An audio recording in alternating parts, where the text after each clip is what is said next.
თეიკო ანჯაფარიძესთან ერთად.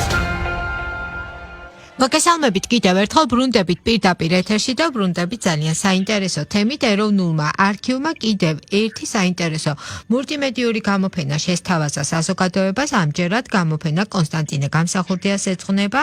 გამოფენა აერთიანებს მწერლის შესახებ დაცულ ფოტოებს, აუდიო ჩანაწერებს, ფრაგმენტს დოკუმენტური ფილმიდან კონსტანტინე გამსახურდია. პირდაპირ ეთერში გვიერთდება გვიერთება ეროვნული არქივის თანამშრომელი, ამ გამოფენის ორგანიზატორი თია ქიმერიძე. მოგესალმებით და დიდი მადლობა, რომ ხართ ჩვენი გადაცემის სტუმარი. მოგესალმებით თეიკო, დიდი მადლობა, რომ თქვენ მუდმივად ინტერესებით ეროვნული არქივის აქტივობებით. თია, მოდით მოგვიყევით, რისი ნახვა შეუძლია დამთვალიერებას და როგორ შეირჩა აი ეს ექსპონატები, ეგრეთ ასე ვთქვათ, რომელიც გამოიფინა და მოხდა ამ გვერდზე. ჩვენი ვებგვერდის მომხმარებლებისთვის ჩვენ გვაქვს შეთავაზებული მულტიმედიური გვერდები სხვადასხვა თემაზე. მათ შორის ერთ-ერთი თემა არის ცნობილი ადამიანები.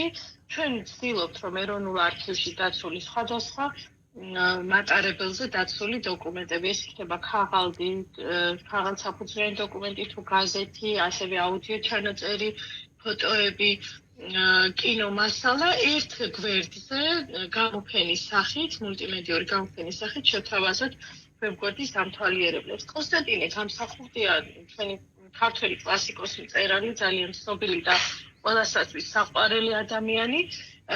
არის ამ მულტიმედიურ გვერდზე წარმოდგენილი და ვეცადეთ, რომ მისი სამწერლო მოღვაწეობის გარდა წარმოგვეჩინოს მის საზოგადოებრივი მოღვაწეობას, რომელიც ამ ადამიანს აქვს გაწეული თავისი შრომით ქართველი ხალხისათვის. ეს იყო როგორც დიპლომატიაში მისი მოღვაწეობა, ასევე პოლიტიკაში, ასევე საზოგადოებრივ ცხოვრებაში.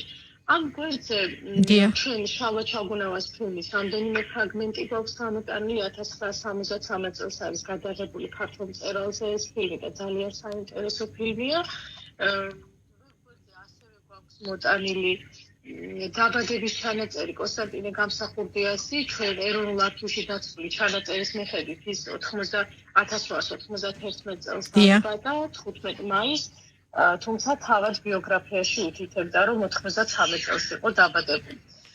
და რასაკვირველია, ჩვენ დამკვიდრებულია მის ბიოგრაფიაში თარიღი, რომელსაც მწერალი ავტობიოგრაფიაში მიუთითებდა. მისი ბავშვობა, ჩვენ წარმოდგენილი ფოტოები იმ სახლებისა, სადაც მან ბავშვობა გაატარა აბაშაში, სადაც ის დაიბადა და შემდეგ ბავშვობა გაატარა. იმ სკოლისა, სადაც სწავლა დაიწყო, ის იყო სენაკის საქალაქოსაურო სკოლა.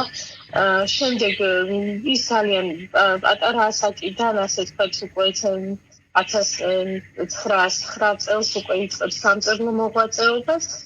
მისი ნაწარმოებები იბეჭდებოდა თავდაპირველად გაზეთებში, შემდეგ უკვე წიგნების სახითაც გამოდიოდა და მინდა გითხრათ, რომ ძალიან პატარა ასაკიდან, სტუდენტობის პერიოდიდან ჩართული იყო საზოგადოებრივ ცხოვრებაში, ის მონაწილეობდა გამოსვლებში მეფის რუსეთის წინააღმდეგ და ასე ვთქვათ, მხარს უჭერდა იმ რევოლუციურ მუხტს, რომელიც მე-20 საუკუნის დასაწყისში საქართველოში არსებობდა და საქართველოს პირველი რესპუბლიკის პერიოდში ის ძალიან დიდი სიხარულით შეხვდა პირველი საქართველოს დამოუკიდებლობის გამოცხადება. ჩვენთან დაცული არის მისი წერილი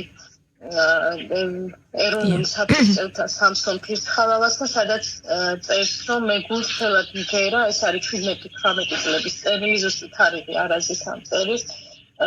სოციალ-ფედერალისტური პარტიის წევრი იყო სამსონ ფირცხალავა და მასთან მეგობრობდა გამსახურდია და წერს, რომ მე გულწრფელად მღერა, რომ ქართველებისთვის ამოდის ნათდება ეპოქა იწყება, ისიც მღერა, რომ ჩვენ დიდი ეროვნული ეგზალტაციისა და გონების გაბრწყინების მოწმე გავხდებით ამ მოკლე ხანში.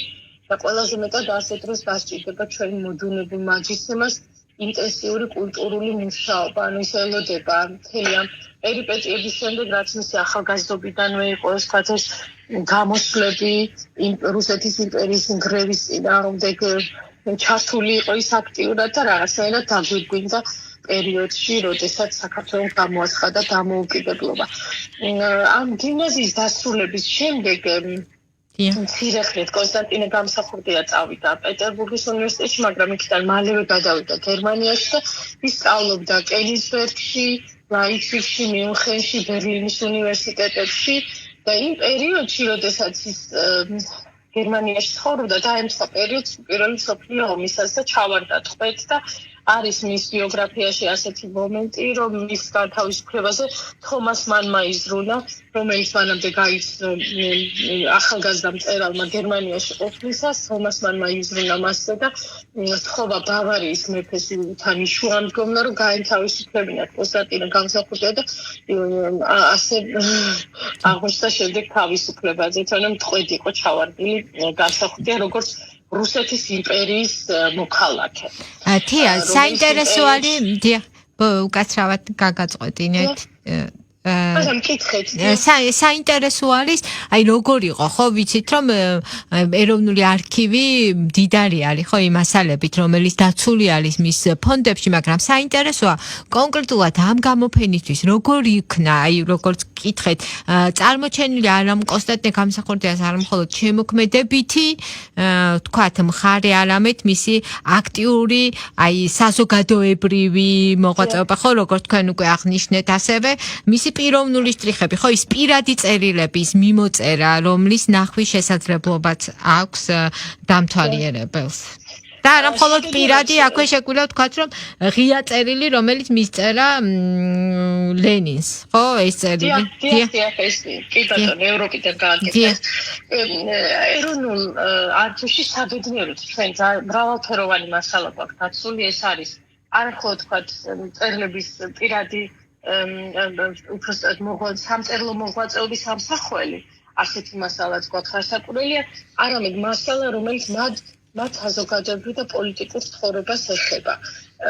ყველას მოეხსენება, რომ მე-20 საუკუნის დასაწყისში, ისევე როგორც მე-19 საუკუნეში ქართველი საზოგადო მოღვაწეები ასევე პოლიტიკოსობასაც ითავსებდნენ. ისინი იყვნენ ერთგვარი განსაზღვრელი საზოგადოებრივი აზრისა. ისინი აქტიურად იყვნენ ჩართულები ერის ცხოვრებაში, არა მხოლოდ თავისი მწერლობით, არამედ თავისი მოღვაწეობით. აი მაგალითად, კონსტანტინე გამსახურდია, როდესაც ის გერმანიაში ცხოვრობდა, ამავდროულად გახდა 1919 წელს გერმანიაში საელჩოს თანამშრომელი და ბერლინში საკონსულო თანამშრომელი და ჩვენ ამ დოკუმენტს, როდესაც ვინახავთ, თქვათ, პირველი რესპუბლიკის მასალებში, გვინდა რომ ეს საზოგადოება მიცოდეს, რომ იმის გარდა, რითაც ის უყვარს ქართულ ხალხს, კიდევ ბევრი სხვა კეთილი და კარგი საქმე აქვს გაკეთებული ამ ადამიანს. მაგალითად, ამ ბერლინში მოღვაწეობის დროს საკონსულოში მან მოახერხა და თავი მოუყარა ქართულ ტყვეებს, პირველი მსოფლიო ომის დროს ჩავარდნენ ქართულ ტყვეებს და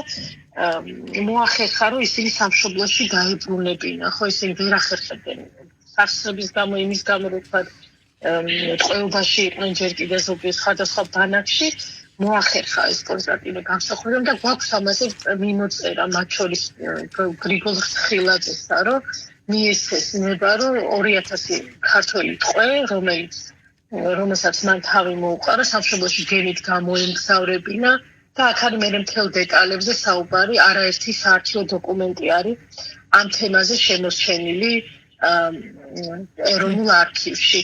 აი, ზუსტად ეს გვინდა, რომ ის დოკუმენტებიც, რომელზეც, ვთქვათ, რომ მხარესაც არ ვიცნობთ ჩვენი საზოგადო მოღვაწეების, რომ იყოს ჩვენს ვებგვერდზე ხელმისაწვდომი, ამ ნიშნითაც მოვძებნეთ ეს, რომ საინტერესო დეტალები. მაგალითად, გალაქტიონ ტრაბიძე ცნობილი არის, რომ პირველ რესპუბლიკის დროს მთავრობის კანცელარიაში მუშაობდა.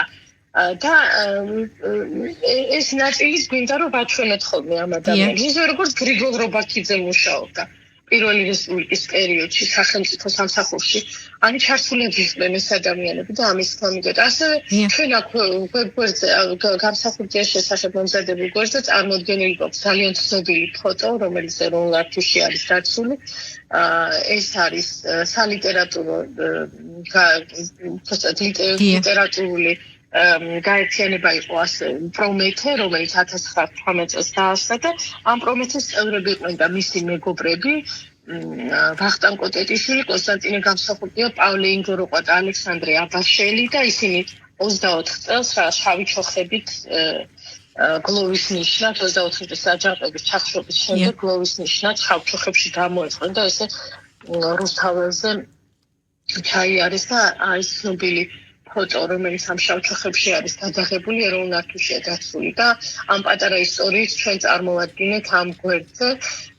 აქვე ამ გვერდზე შეგიძლიათ იხილოთ მისი წერილი სიმონ ჯანაშიასადმი, რომელიც როგორც ჩანს წერდა გამსახურდიას, რომ მას მოენატრა საქართველო, ეს არის 1929 წელი და გამსახურდიას აპასუხოთ წერს, რომ რაღაცნაირად მისი შემოქმედებითი ასე ვთქვათ ენთუზიაზმი მოკლებული არის, წერს მხოლოდ ფულისთვის, შეიძლება ხელფასისთვის შრომობდო და ასე ვთქვათ შესვლილი არის თბილისი, რომელშიც ის უკვე ცხოვრობს, ეს არის ხასაბჭოების პერიოდის შემდეგ და თავის აზრებს უზიარებს ამ შემთხვევაში. ჩვენ ასევე ამ გვერდზე წარმოდგენილი გვაქვს ჟურნალი ლომისი, რომელსაც რედაქტორობდა კონსტანტინე გამსახურდია და ბევრი სხვა საინტერესო მასალა. და კიდევ ერთი ფოტო თქვენ ახსენეთ გალაქტიონი და კიდევ ერთი ფოტო არის ძალიან საინტერესო. დიახ. ეს ფოტო სხვათა შორის არის ერთგვარი შეჯამება 1914 წელს ვინ მოღვაწეობდა ქართულ მწერალთა და საზოგადოებრივ და პოეტების რიცხვში და აქ ძალიან კარგი არის რომ ამ ფოტოზე ყავს გამსახურდია. ეს ფოტო სხვათა შორის ძალიან პოპულარულია ყველა გვერდზე. გალაქტიონის გვერდზეც გვიძებს, ტიციანის გვერდზეც ახლახანს დავაკეთეთ ტიციან ტაბიძესთან დაკავშირებული მულტიმედიური გვერდით და იქაც დავდეთ ეს ფოტო, იმიტომ რომ პრაქტიკულად ყველა მწერალი და პოეტი არის მასში წარმოდგენილი. ეს არის იროდიონ ევდოშვილის დასახმარებლად მოწყობილი საღამოს დროს გადაღებული ფოტო. აკაკი წერეთელი აქვს შუაში რასაკვირველი, ეს არის 1914 წელი. ამ ფოტოში არიან ახალგაზრდა გალაქტიონი, ტიციანი, კონსტანტინე გამსახურდია, ისინი სულ ახალი დაწყებული ჰქონდათ მას, ასე ვთქვათ 4-5 წლის დაწყებული ჰქონდათ თავისი სამწერლო მოღვაწეობა და ესეთ ადამიანებთან ერთად მოხვდნენ უკვე, იმიტომ რომ მალევე მოიხოჭეს სახელი, ასე ვთქვათ და ეს ფოტოს წარმოდგენილი გვაქვს ჩვენ გამსახურდიას მულტიმედიურ გვერდზე. სხვათა შორის ძალიან კარგი მოგონება აქვს შემდეგ 50-იან წლებში გალაქტიონ ტაბიძეს ამ ფოტოსთან დაკავშირებით ცალ-ცალკე განიხილოს ყველა ადამიანს, ვინც ამ ფოტოზეა წარმოდგენილი საკუთარი თავის ჩათვლით და ძალიან ეძვირფასება ეს ფოტო და ასე ვთქვათ 1910 ეს არის შეხვედრა ძველი და ახალი თაობის მწერლების და ძალიან კარგად აღწერს ამას მე გირჩევთ რომ გალაქტიონ ტაბიძის გვერდზე შეგრძანდება მსმენელი, იქაც ნახავს ამ ფოტოს ისტორიას. ძალიან დიდი მადლობა თია, როგორც ყოველთვის არაჩვეულებრივი საუბრისთვის და ძალიან საინტერესო გამოფენის ორგანიზაციისთვის და მოწყობისთვის და ასევე მინდა ვურჩიო ჩემს მსმენელებს, რომ ეწვიონ აუცილებლად საქართველოს ეროვნული არქივის ვებგვერდს და ძალიან ბევრ საინტერესო ისტორიას, მასალას თუ დოკუმენტს აღმოაჩენენ.